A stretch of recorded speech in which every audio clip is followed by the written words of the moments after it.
मी काय म्हणतो विहीनबाई, हा. पोरांनी लग्न जुळवलेलं आहे, आपण त्यांना विरोध करूया नको, लगीन लावून टाकूया. नाही नाही नाही दादा, अहो हे नक्की ह्याला कधीपासून आवडायला लागली मला काय माहित नाही. मला वाटली ती गावात शिकली होती ना, तिचं आणि ह्याचं प्रेम आहे का काय.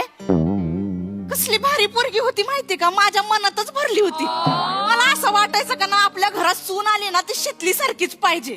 मला लय वाटायचं हे कधीतरी येऊन सांगाल का, आये मला शितली लई आवडते, आमचं लगीन लावून दे. हे बेन कधी म्हणलंच नाही तर बरण्या मोजत बसलं.